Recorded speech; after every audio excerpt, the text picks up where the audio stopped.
yourselves for elections. Ambassador informs me that those of you now going for renewal of your passports, have been coming up very fast.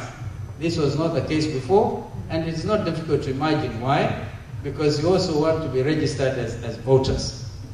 So we are able to now to know precisely where Kenyans are in Minnesota, in Dallas, in Boston, because of the way you've been going out there to get renewals. But we need to look at that more deeply. I know that the chairman of the Independent Electoral Boundaries Commission was here, along with one or two commissioners, and the issue of Kenyans now voting at the next general election is firmed up. But of course, we need to tie the loose ends. We need to be sure that you actually go out there and vote. The conversation is, how do you do it? At what point? You vote at the embassy, and what happens if the ambassador is seen to be partisan, for instance? I don't think Ambassador Dembo is that type.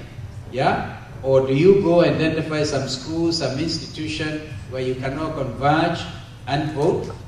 In this regard, I think that the world's newest state, this Republic of South Sudan, has actually done better than us. There's something we can learn.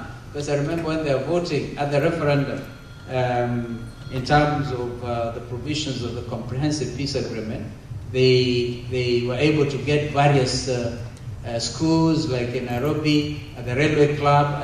I remember going there and seeing over 10,000 Southern Sudanese actually coming out to vote. So these are examples we can follow. But the important thing is the subsidiary legislation which had to be enacted following the new constitution is already in place. And that the fact of Kenyans voting, Kenyans and the diaspora voting, is firmly established. The question is, how do you go about it, the nitty-gritties? Do you vote online, for instance? I've heard people say that. And can you guarantee the integrity of a process?